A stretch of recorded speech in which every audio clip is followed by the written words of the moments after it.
It's my privilege and pleasure to introduce a friend, John Beebe, who is a psychiatrist, a Jungian analyst, a friend, editor, famous author, et cetera, et cetera. A couple of things. He was the founding editor of the San Francisco Library Journal, which, if you go back to those very first issues, were just extraordinary. They're some of the best papers I've ever read. I still quote them and use them in classes. I'm thinking of Bill Goodhart's paper on fields, different kinds of fields that he discussed in there. Really classic kind of work. And then John was the first American co-editor of the Journal of Analytical Psychology, and I followed in his footsteps as the second. So we have a long personal history of kind of passing the baton in some ways. And one of the first papers I was involved with was called What Freudians Can Learn from Jung. That was John, Tom Kirsch, and myself. I've forgotten the year of that. And then John was one of the early speakers of the Fay Lectures, and Frank's here. Frank McMillan, yeah. At Texas A&M at the time. And this is a really important series. John was one of the people who launched that series. I later gave the book on synchronicity, comes out of my Fay Lectures and part of that tradition. So it's, again, a kind of generational story that's there.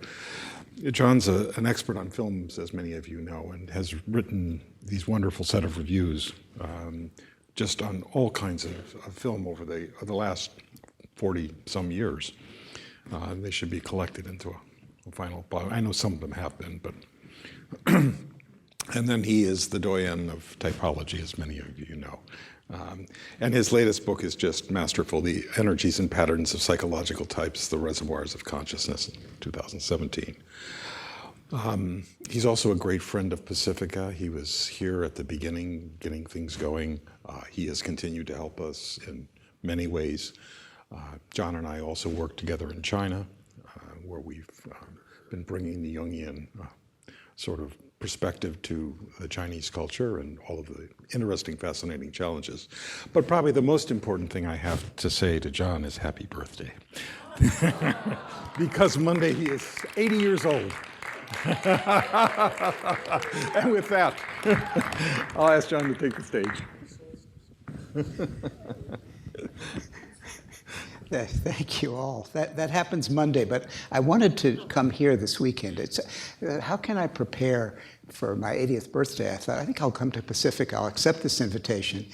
And I want to stay close to home and be with friends. And I thought this would put me in. Hearing Jean talk last night was exactly what I needed. It was just what I needed. Except that, honestly, if I think of my optimal self, it's right now. I'm sorry. I've never been happier, and I've never, I hope, been better. But we'll see. That's a very dangerous thing to say when you're about to give a talk. But hearing her talk, though, I did, and mentioning the amazing people she knows, and of course Margaret Mead, I thought of the value of accepting these invitations, because at one time I accepted an invitation in 1985 by the Berkeley Repertory Theater to be part of a symposium on dark fantasy. And there was the novelist Diane Johnson, who had written The Shadow Knows, a wonderful book. And I knew who she was because I had just published in the San Francisco Jung Institute Library Journal a review of The Shining, which she wrote for Stanley Kubrick. And so Diane and I, as a consequence of being on that panel, became friends. And in the course of our friendship, she will sometimes say things, of course. And one time she said, well, you know, Margaret Mead said, the interesting problem for any society is finding interesting roles for the men.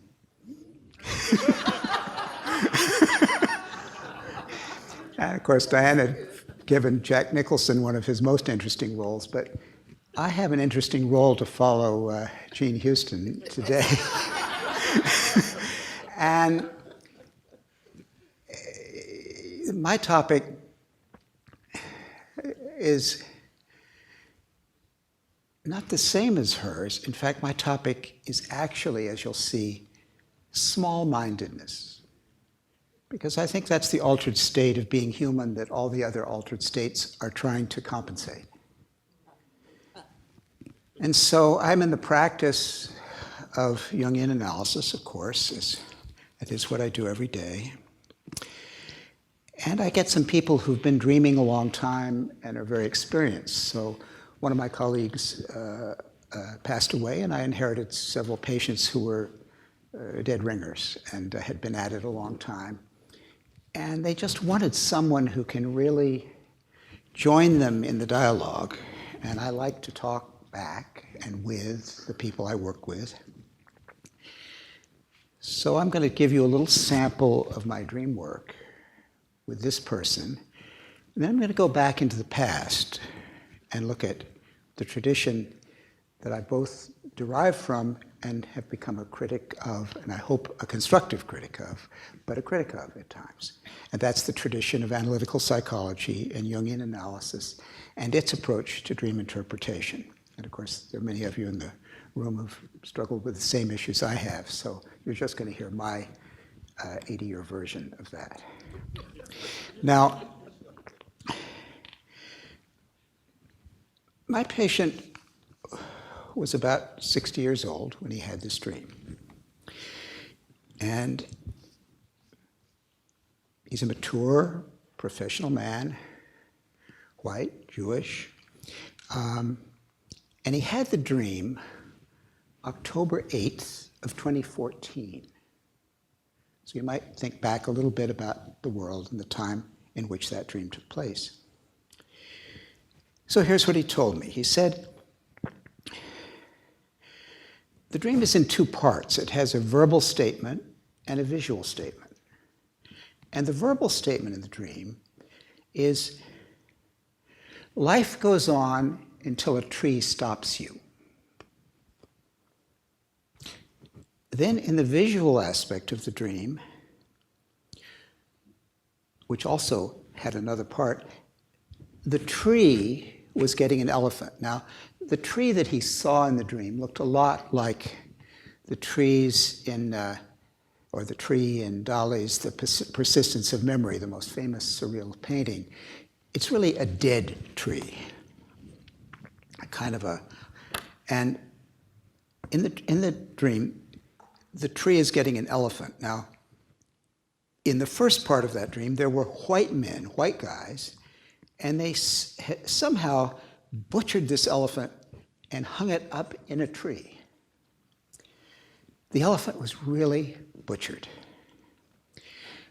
It had been hacked, its body cut into. The second part is the elephant, which is now hung up in the tree. And the thought in the dream is like strange fruit, a lynching. Well, hearing that dream, so much resonance for various reasons, which I'll get to. But the first thing I had to figure out, as you often do when you hear a dream, is what do you know and what don't you know? That was the way I was trained by Dr. Joseph Henderson. He always told me what he knew, and he always told me what he didn't know.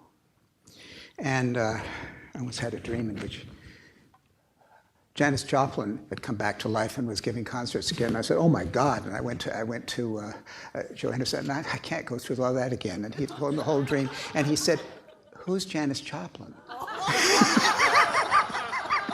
Which may be the best interpretation any dream of mine has ever received. So, in any case, I had with this tough dream, I had to say, well, now wait a minute, elephants. Two things are running in my head, but one of them is India, and I'm saying, wait a minute, but then I'm thinking of the elephants that crossed the Alps with Hannibal. So, but at first I'm not clear in my mind. So I said, are elephants endemic to Africa? It's funny I used the word endemic, but I did. And he said, yeah, they're there. And then I realized if Hannibal crossed the Alps and he was coming from Carthage and Carthage into Africa, yeah, wow, I'm thinking to myself, Hannibal crossing the Alps all the way from Tunis to Rome and actually taking elephants across the Alps with his armies. And so that immediately had one of those immediate thoughts that I tend to share with people who can handle them and not be overwhelmed by what I might say. I said, but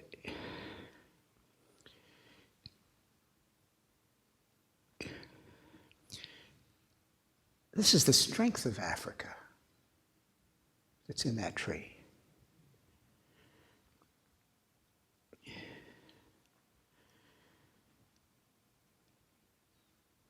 And we kind of both lived with that for a minute, that there was a strength in Africa that was being unfairly and horribly cut up, not dealt with. Now, of course, the patient's own association in reporting the dream, or perhaps even in the dream, was to strange fruit. Well, Jung says we always dream between what's ourself and the other. My record of jazz singers began when I was 15 years old, with 3 records, one of which was by Billie Holiday, one by Mildred Bailey, one by Ethel Waters. The reason I know Irving Berlin so well is that they all sang Irving Berlin. And so there was not a day between the time I was 15 and the time I graduated from college that I did not listen to Billie Holiday. And so I grew up on Strange Fruit.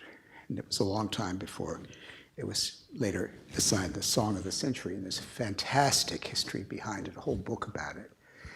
Most people don't know that Lewis Allen, who wrote the lyrics to Strange Fruit, was actually adopted the children of the Rosenbergs, who were executed for giving away secrets in the McCarthyite period when Jewish communists were persecuted in New York. And so this Robert Meeropol adopted those 2 children that were left behind after with no one knew who it was going to be done with. He was a fascinating man. And of course,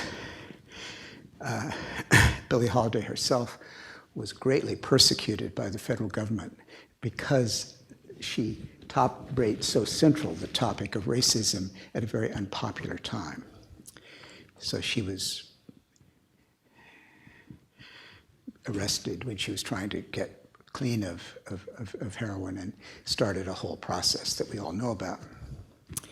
So that hit many, many homes. That Billie thought her own father had been lynched, Clarence Holiday, who was a jazz musician.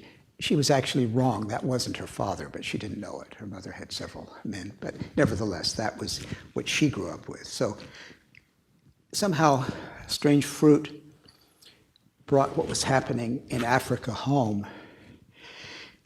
And the fact that it needed to be brought home to me in that way was itself a factor in the interpretation that was to follow. Because I had to confess to my patient that when I play various kinds of games, as I do with people, like where is something, or what's the capital of something, or you play 20 questions and you say, is it in Asia, is it in Europe? I've noticed I always leave Africa out. It's amazing how easy it is when you're imagining yourself to be so concerned about everything in the world, to just take that whole continent and not care as much. I mean, when you think of all the attention we've rightly given to the Holocaust and all the inattention we did not rightly give, rightly should be pointed out that we didn't give to Rwanda. You know, there's a disproportion. And then it became very clear in terms of he and I talking. The news of the day in 2014 had been the Ebola outbreak in West Africa. And what was absolutely obscene, in my opinion, and as soon as I brought it up to the patient, and we did start to have a discussion about that, was that the entire discussion on the news in America and in the public thing was not, what can we do for these poor people in West Africa who are facing this tremendous crisis, but how can we keep it out of our shores? And so, although the World Health Organization had declared it a crisis, the crisis was largely being played in the American media as a crisis for us, and this was during the Obama administration. We like to think that it's only now that we have these problems, but we had this problem then. And there we were, caught dead to rights by the stream, that we had been ignoring Africa, and that we were in a time when Africa's own suffering was being ignored in favor of trying to keep something out, and that was the continuation. So this is a patient who really has an enormously big heart, as do elephants. And part of his journey for many, many years, starting with a very frightened childhood where he could hardly leave his own home, was to embrace more and more people. And he, like many people with the typology of introverted intuition and auxiliary extroverted feeling, was developing his extroverted feeling. And this dream pointed out an aporia in him, a lacuna that I also shared. A missing piece in the empathic project that for so many of us is the big thing. Alfred Adler felt that developing a social attitude is the single most important thing that people can do in analysis, and I think at a certain level he's right, that it's one of the most important things. So what we realized that the elephant, in a sense, was the right kind of memory, the right kind of heart, that had somehow been butchered in both of us by some kind of white supremacy that we both shared that was very disappointing, the white people to face in ourselves. And that thinking about that tree, of course, analysts would immediately think of Andre Green's The Dead Mother and so forth. This man's mother wasn't exactly dead, either emotionally and certainly not physically, but when the dead mother is someone who's effectively dead. It seemed to me that the tree, and this association of my own, or perhaps interpretation, has stuck over the course of the years, is the family tree, that terrible tendency we all have to think of what matters only matters if it happens to people in our particular family tree. In other words, nationalism, the narcissism of nations, as a Jungian analyst in Chicago once called it, and I think that's a wonderful name for it. So just feeling that when you restrict yourself to what happens to you and people what look like you, and that's what matters, then you really get into this kind of situation where your empathy is really not as large as it should be. Now, a little bit of cross history, because dreams come, as I said, at a particular time, and I gave you a date for this dream. Now, if you read about the 2014 to 2016 Ebola outbreak in West Africa, and I don't have to remind you all that we're facing one in the Congo now, in Central Africa, but then it was West Africa. On August 8th of 2014, the World Health Organization declared the deteriorating situation in West Africa a public health emergency of international concern, which is designated only for events with a risk of potential international spread, or that require a coordinated international response. And I'm afraid it was the first term and not the second that was being picked up, at least in the American media.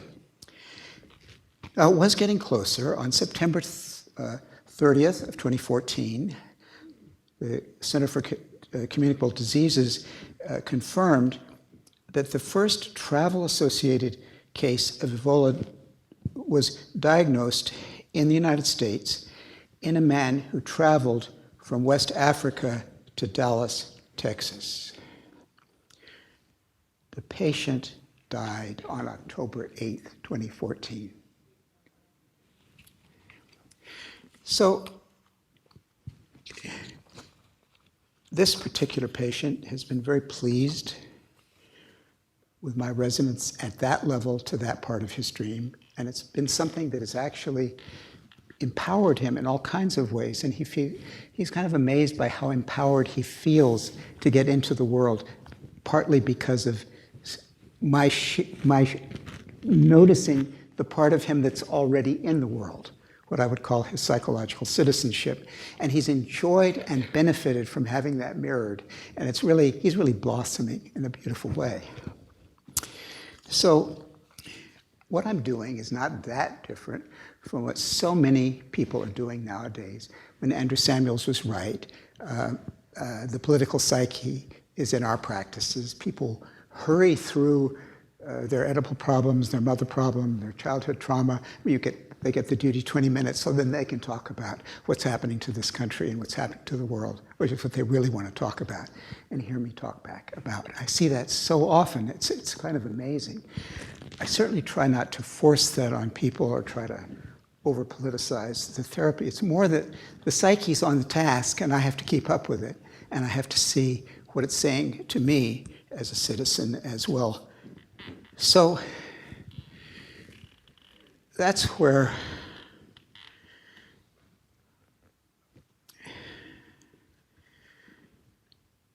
I have to talk about my totemic succession.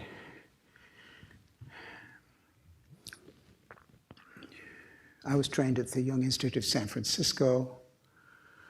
All three of my analysts, John Perry, Elizabeth Osterman, and finally for over 20 years, Joseph Henderson, had all had very, very significant contacts with Jung. Two of them had been actual patients of Jung, and they were steeped in Jung's way of looking at things. Of course, Joe Henderson was the one who developed the idea of a cultural unconscious, on which so much has been built since. The work of Sam Kimball's originally, who coined the term for our generation of the cultural complex, and Tom Singer, who immediately picked it up. And so in the book on the cultural complex and Samuel Kimball's book on phantom narratives, you learn how much there's a kind of not only citizen in the psyche, but the citizen works through the generations.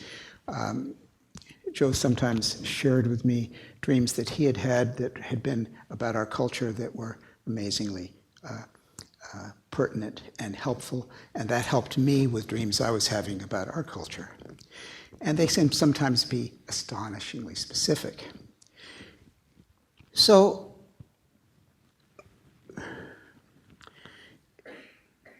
Sam Kimball has told me that Jung's essays on contemporary events meant a great deal to him because Jung was looking at what was happening in the culture.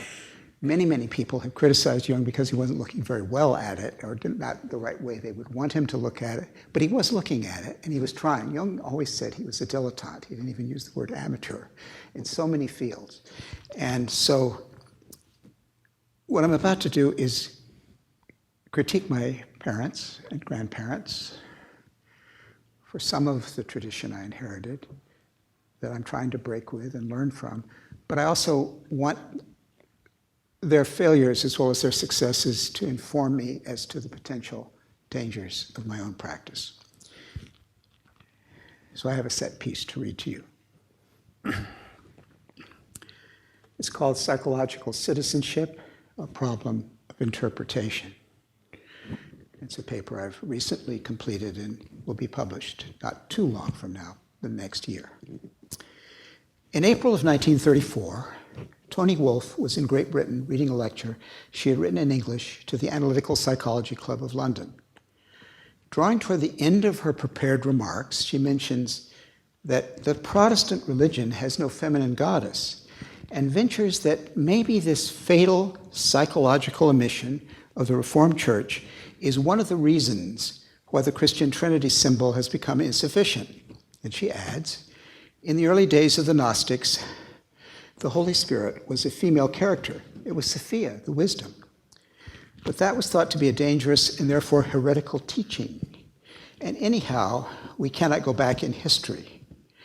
I think it likely that some such feeling of what is wrong in the psychology of men and women has prompted the German government to pass laws whereby man and woman should again find their correct place. Maybe that by being externally limited, the woman discovers her inner femininity and therefore the wisdom of nature, which is really her prerogative. In March of 1933, Goebbels had proclaimed in his first speech as Minister of Propaganda and Public Information that the best place for the woman to serve her people is in her marriage, in the family, and in motherhood. In 1934, Hitler proclaimed, "Woman's world is her husband, her family, her children, her house. Women's highest calling was to be motherhood. Laws that had protected women's rights were repealed, and new laws were introduced to restrict women to the home. And in their roles as wives and mothers, women were barred from government and university positions," unquote Hitler. And Goebbels' speech in March of 1933, "The first, best, and most suitable place for the women is in the family." So the new laws that Tony Wolff refers to encouraged women to stay at home and procreate, restricting them, in fact by law, from certain kinds of professional work. Having offered this hint of her political attitude and how at that time it was both shaping and being shaped by her psychological views, Wolff proceeds into an extended example with which she will end the lecture, which carries the title, "Some Principles of Dream Interpretation." It is these Jungian principles, vintage 1934, that I want to examine here because they seem to me to raise questions as to how analysts listen to the citizen in the psyche when he or she speaks. And I'm going to quote from Wolff's concluding remarks to this lecture. "To end, I would like to give you some dreams of a man, which to my feeling are a remarkable apperception of the principle which seems more and more the necessary one in Europe.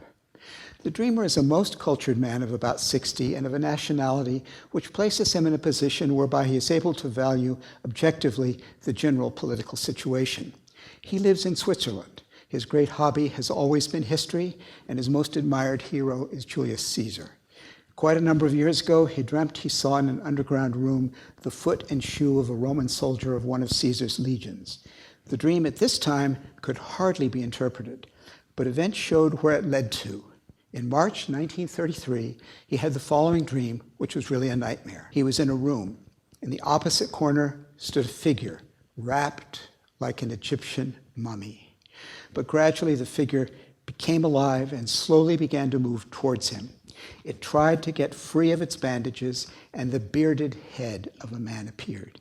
He looked like a man who had been shut up in a dark prison for years.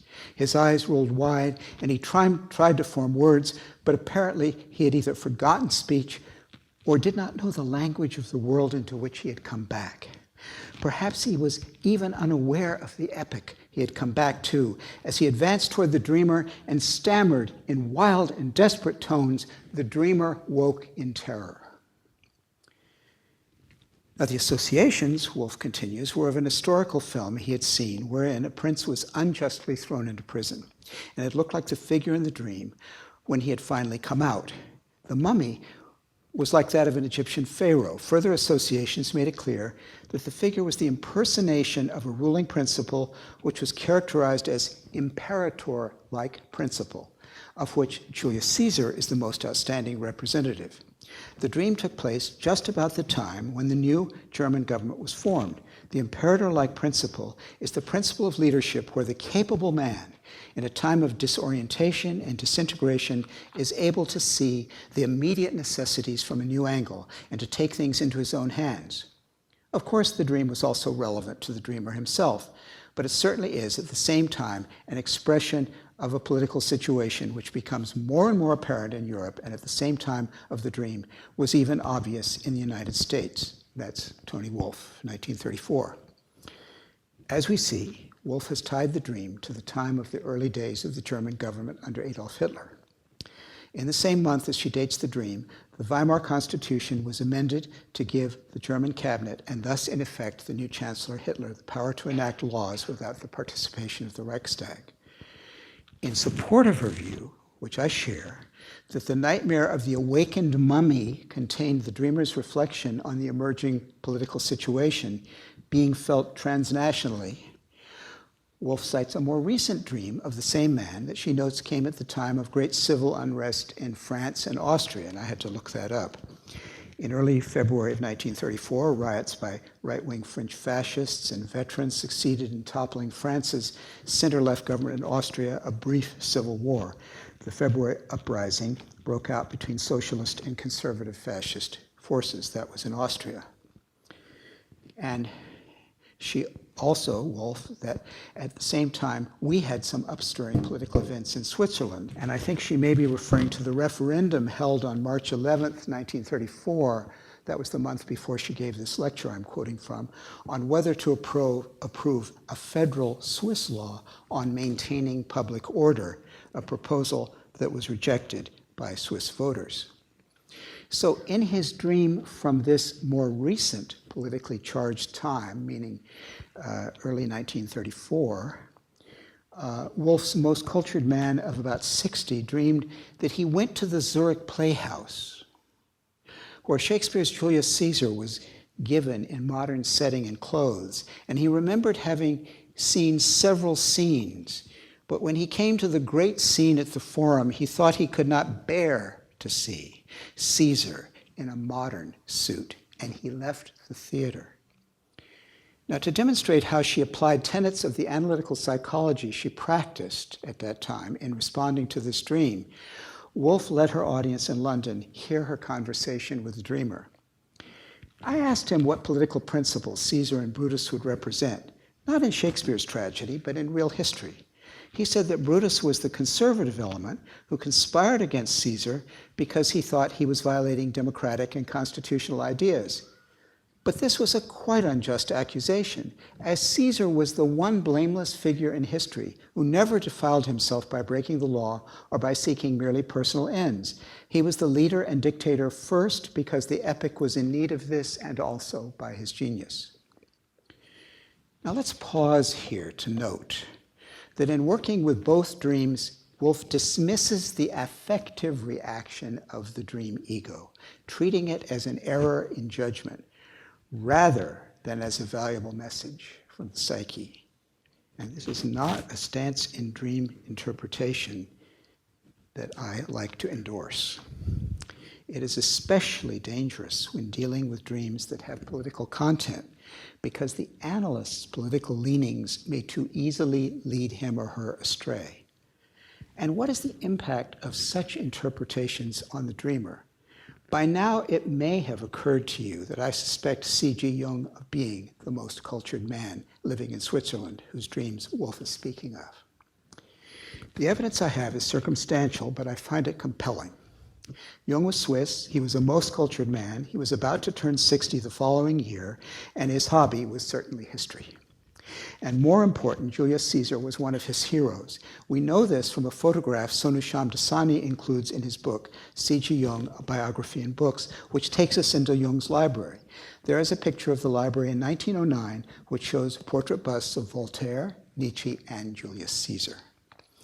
Jung quotes Shakespeare's Julius Caesar at length in the second part of Wandlungen und Symbole der Libido in 1912, and in the second of his two essays on analytical psychology, which was published in 1935, he mentions to show the way some people concretize their self-idealized inner figures, a man who by day is a shoemaker and yet sits every night among his circle of Freemasons as a grandee, a reincarnation of Julius Caesar, fallible as a man, but in his official capacity, infallible. And of course, Woolf was a close confidant of Jung's in a position to comment interpretatively on his inner life. And of course, Nan Healy's long book tells us about that close association. Now, James Hillman once quoted an Icelandic proverb, "Every dream comes true in the way it is interpreted." Woolf's comments on these dreams, if, as I believe, they were shared by her with Jung himself, certainly had an effect. Jung's notorious interview on Radio Berlin occurred 3 months after the time of the first dream that Woolf reported in London. And we can hear Jung in that declaring, even through the watered-down translation we have in English, and I was fortunate to have Matthias van der Taan, who was a German, born person from Berlin and do an amazing piece on that very interview and get the translation right. But even in the watered-down translation we have in C.G. Jung speaking, Jung is saying very clearly that Hitler has responded in an appropriate way to the needs of the time. At that time, Jung said, and this is the translation we have in McGuire and Hull in the C.G. Jung speaking book, the need of the whole always calls forth a leader, regardless of the form a state may take. Only in times of aimless acquiescence does the aimless conversation of parliamentary deliberations drone on, which always demonstrates the absence of a stirring in the depths or of a definite emergency. It is perfectly natural that a leader should stand at the head of an elite, which in earlier centuries was formed by the nobility. The nobility believe in the law of nature, in the blood and exclusiveness of the race. Western Europe doesn't understand the special psychic emergency of the young German nation because it does not find itself in the same situation, either historically or psychologically. So I think it's clear that by the time he gave this interview, Jung apparently had decided that Hitler, like the blameless Julius Caesar, had assumed dictatorial powers because only he was capable of enacting and embodying the organic principle of leadership. It was on this basis that Hitler deserved to be called the Führer now. The precedent of history convinced Jung that it would be unfair to criticize Hitler for having done what was needed. Now, if Jung was the dreamer who did not want to see Julius Caesar in modern dress, it is amazing that he does not even consider that in the wake of Caesar's deciding he was the man of the hour came the historical tragedy recorded so memorably by Shakespeare, which caused parliamentary democracy to disappear from Europe for 1,700 years. Nor did it seem important to Woolf that the first dream she mentions hearing from the dreamer that I have suggested was Jung, unmistakably conveys how frightened he was to see the awakening of a dynastic pharaoh. This image hardly felt natural or organic in the dream, rather it was monstrous. Whoever had this dream, it came exactly when Hitler assumed dictatorial powers and shows its dreamer plainly horrified that this sort of absolute dictatorial leadership had been propelled by a perverse historical process back into life. I assign to the citizen in this man's psyche the anxiety that the revival of the autocratic principle evoked. His psychological citizenship was communicating itself to the dreamer through the affect that overwhelmed him in the dream itself.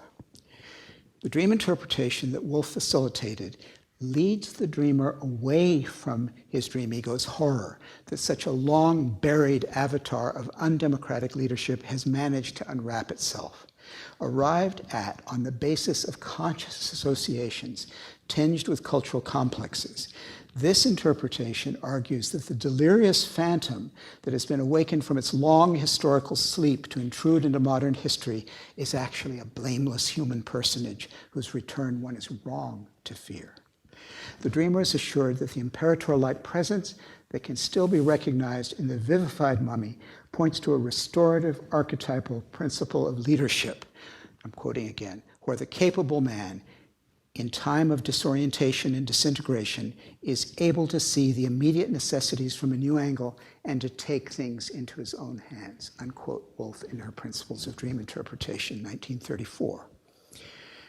Now, and when a year after having this 1933 dream, this dreamer had a follow-up dream, which I think tries to correct that optimistic interpretation by showing him in no uncertain terms that his dream ego really cannot bear to see Caesar in modern dress and wants to leave this particular dream theater altogether.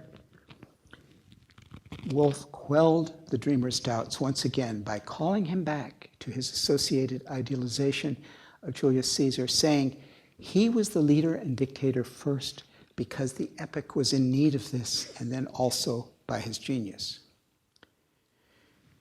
If the dreamer was in fact Jung and his dreams the expression of instinctive alarm at the contemporary emergence under Hitler of a new archaic autocracy, being asked to associate to the good dictator image he had found in the historical figure of Julius Caesar, whom he had always idealized, probably helped Jung to deny the degree of his immediate anxiety about Hitler. Wolff's strategy of asking for historical associations carried with it its own danger and appealed to pre-established values that could effectively silence the concerns of the citizens in Jung's psyche. I hear that citizen clearly expressing uneasiness about contemporary historical developments in these dreams. If I am right, we have in Wolff's account a document that shows that Jung's psyche did harbor early on doubts about Hitler's way of coming to absolute power, as well as how, through a misapplication of Jung's own historical method, those doubts were put down. The rest is history to which we cannot, as Wolff says, return. The certainty that Jung displays all through the Berlin radio interview is exactly the confidence in capacity that in his Red Book Jung had assigned to the spirit of this time, who changes with the generations. He is convinced that Hitler is acting in accord with his identity as the man of the hour, and if I am right, how he arrived at that conviction is no longer such a mystery. But let's say I am wrong. Let's say the dreamer is not Jung, despite the coincidences I have offered.